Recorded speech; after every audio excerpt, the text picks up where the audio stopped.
Assalamualaikum warahmatullahi wabarakatuh. Salam sejahtera bagi kita semua. Selamat datang di YouTube channel kami. Pada kesempatan kali ini, kelompok kami akan membahas implementasi metode Vogel's Approximation atau FAM pada PT Express Nias. Sebelum langsung masuk ke materi, perkenalkan kami dari kelompok 1, Cindy Asri Yuniar, Indasari, Nendi Rizka Fadila, Muhammad Rizky Pratama, dan Tri Saiful Anwari. Selamat menikmati.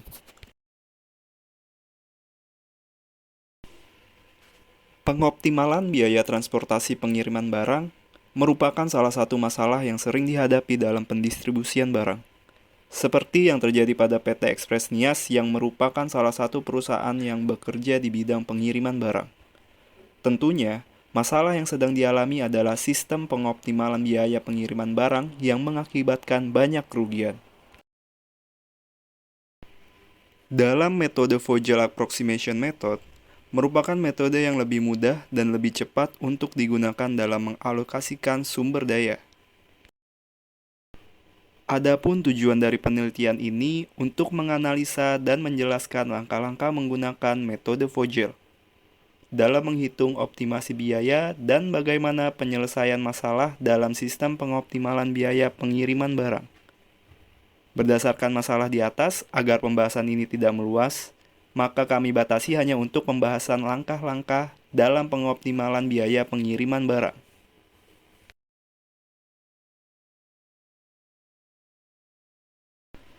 Metode Vogel Approximation dapat diartikan dengan metode heuristik yang merupakan evaluasi penalti penyelesaian metode awal. Pengalokasian dimulai dengan menentukan nilai selisih antara kotak dengan biaya terendah dan kotak dengan biaya terendah berikutnya untuk setiap baris dan kolom. Selanjutnya dipilih baris atau kolom dengan selisih terbesar dan dilakukan pengalokasian pada kotak dengan biaya terendah pada baris atau kolom yang terpilih. Langkah-langkah penggunaan FAM. Pertama, menyusun kebutuhan, kapasitas masing-masing sumber, dan biaya pengangkutan ke dalam matriks seperti tabel berikut.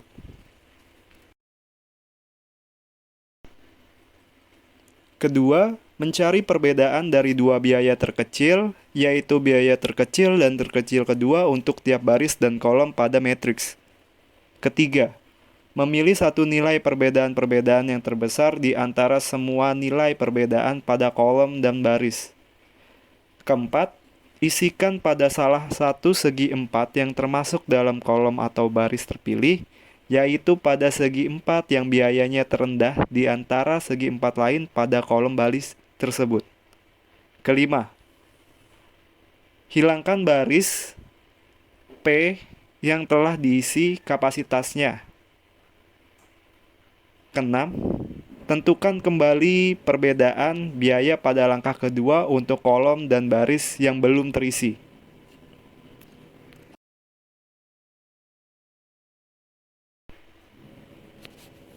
Ketujuh, setelah terisi semua maka biaya transportasi yang harus dibayar adalah seperti berikut. Bila nilai perbedaan biaya ada dua yang besarnya sama, misal yang satu terletak di kolom, maka kedelapan, lihat segi empat yang masuk ke dalam kolom atau baris yang mempunyai nilai terbesar. Bila memiliki biaya terendah, maka isikan alokasi maksimum pada segi empat ini.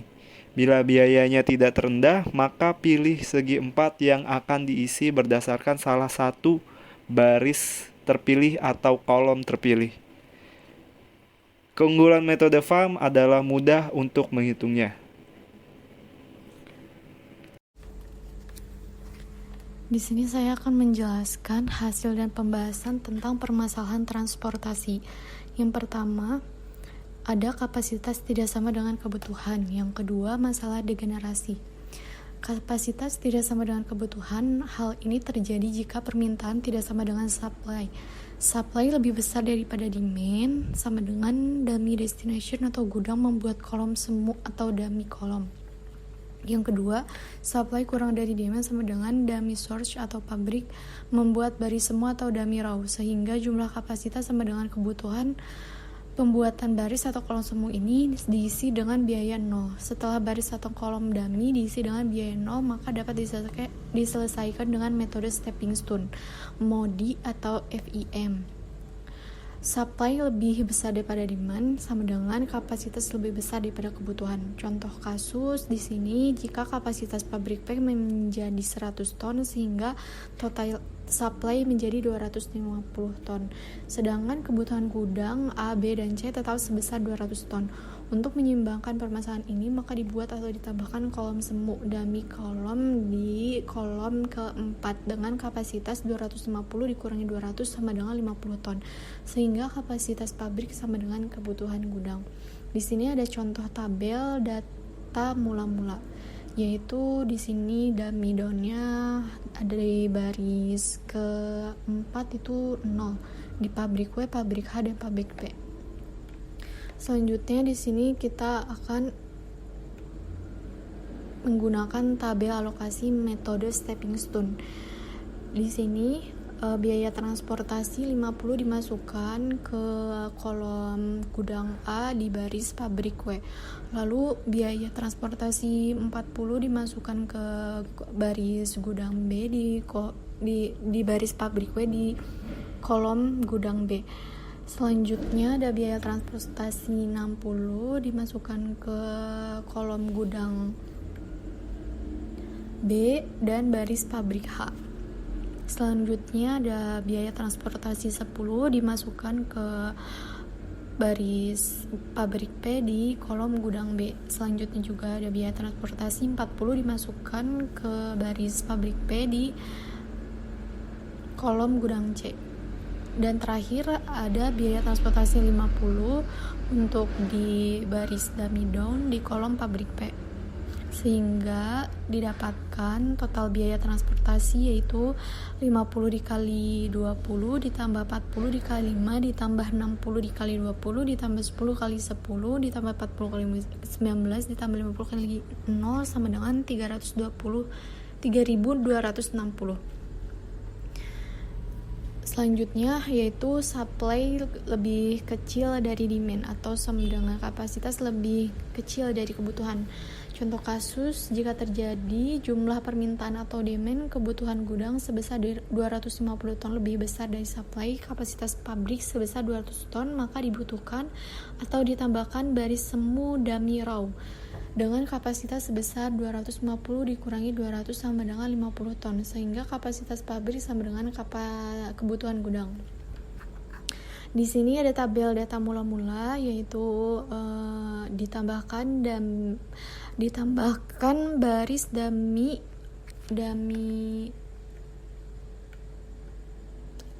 raw di baris keempat, yaitu 0. Lalu di sini ada contoh alokasi dengan metode stepping stone. Kita memasukkan biaya transportasi 50 di baris dummy raw di kolom dummy cow di kapasitas pabrik. Selanjutnya akan dijelaskan ada biaya transportasi 90 dimasukkan ke baris pabrik W di kolom gudang A. Ada juga biaya transportasi 10 dimasukkan ke baris pabrik H di kolom gudang A. Selanjutnya ada biaya transportasi 50 dimasukkan ke baris pabrik H di kolom gudang P. Begitu pula di biaya transportasi 50 di pabrik P di baris di kolom gudang B. Ada juga di kolom gudang B biaya transportasi 10 dan juga di baris dummy raw. Begitu pula biaya transportasi 40 dimasukkan ke kolom gudang C di baris dummy raw. Maka didapatkan jumlah biaya transportasi yaitu 3.450. Selanjutnya menjelaskan masalah degenerasi. Degenerasi terjadi jika jumlah jalur yang terisi kurang dari baris ditambah kolom. lalu dikurangi 1. Untuk perhitungannya, maka kita harus meletakkan angka 0 pada sel yang tidak terpakai dalam jalur, sehingga seolah-olah jalur tersebut dilalui atau dipakai. Contoh kasus di sini terdapat tabel yang mula-mula baris tambah kolomnya itu masih ada baris terdapat 3 dan kolomnya ada 4. Lalu di sini kita menggunakan alokasi dengan stepping stone. Kita memasukkan biaya transportasi sesuai dengan baris dan kolom. Lalu jalur yang seharusnya dilalui sama dengan baris ditambah kolom dikurangi 1, yaitu baris terdapat 3 baris, lalu kolom terdapat 4 kolom dikurangi 1, jadi mendapatkan 6. Jalur yang terjadi yaitu pabrik W gudang A dikurangi pabrik W gudang B dikurangi pabrik H gudang D dikurangi pabrik P gudang D, maka menghasilkan 5. Berarti terjadi degenerasi jalur kurang dari baris ditambah kolom dikurangi 1. Langkah penyelesaiannya adalah dengan menambahkan sel yang kosong dengan nilai isian 0. Untuk menentukan sel mana yang akan diisi, maka dapat digunakan perhitungan dengan metode MODI menghitung nilai baris dan kolom. Selanjutnya di sini 0 itu dimasukkan di baris pabrik H sama dengan 15, di kolom gudang B sama dengan 5. Ini di sini row sama dengan 0.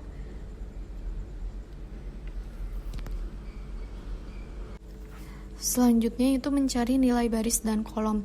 Di sini row W atau baris pabrik W sama dengan 0. Terus pabrik W ditambah kolom A mendapatkan kolom pabrik W dikali gudang A dibagi 0 ditambah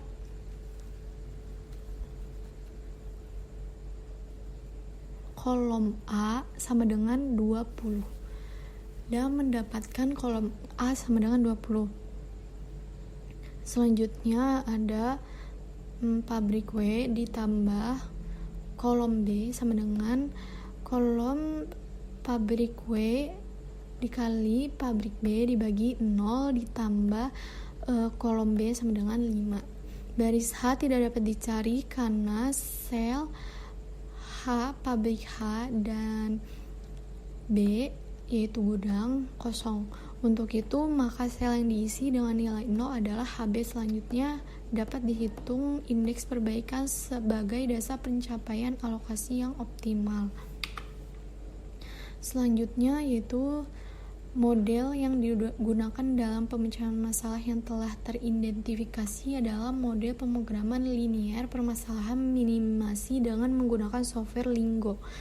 Yang kedua, pengolahan data dan analisis dilakukan dengan membuat model matematis pada software Lingo yang nantinya akan menghasilkan solusi optimal dari permasalahan ini. Contoh kasus yaitu kota 1 sebagai sumber memiliki kapasitas produk 300 unit. Kota 2 sebagai sumber memiliki kapasitas produk 300 unit.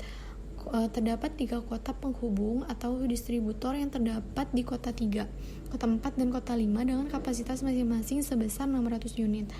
Tujuan pengiriman berada di kota 6 dengan jumlah permintaan 200 unit, kota 7 dengan jumlah permintaan 100 unit, dan kota 8 dengan jumlah permintaan sebesar 300 unit. Biaya pengiriman ke setiap area dalam satuan per unit adalah sebagai berikut. Untuk memudahkan perhitungan, angka dikalikan 10 dikurangi 4. Maka didapatkan kota 1 ke kota 3 sama dengan 16, kota 1 ke kota 4 sama dengan 10, kota 1 ke kota 5 sama dengan 12, kota 2 ke kota 3 sama dengan 15, dan juga sampai ke kota 5 ke kota 8 sama dengan 12. Penulisan model matematis dapat dilihat pada gambar di samping ini, yaitu menggunakan software Lingo Model. Selanjutnya, hasil dari pengelolaan data yang dilakukan oleh solver Lingo dan keterangan dan detail variabel tercantum pada gambar di bawah ini, yaitu menggunakan Lingo software. Selanjutnya ada tabel alokasi pengiriman barang berdasarkan hasil pengolahan Lingo. Tabel 1 menunjukkan hasil optimal dari permasalahan transshipment ini merujuk pada tabel di atas. Gudang yang digunakan hanya gudang di kota 3 dan kota 5 untuk menampung kiriman barang dari titik asal di kota 1 dan kota 2.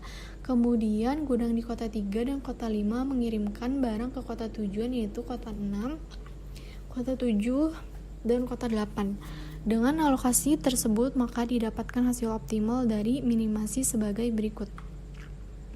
Hasil dari penelitian sebelumnya dengan menggunakan metode menghasilkan alokasi sebagai berikut.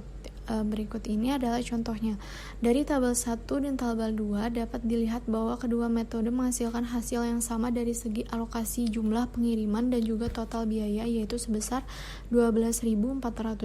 Maka hasil yang didapat melalui metode FAM sudah optimal.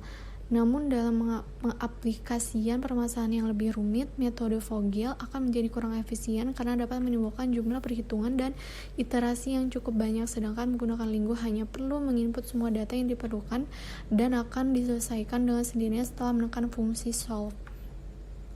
Kesimpulan yang didapat yaitu metode FAM lebih baik diimplementasikan dalam meminimumkan biaya karena dari biaya yang begitu banyak masih dapat diminimumkan lagi dengan cara menghilangkan kolom dan baris pada tabel biaya.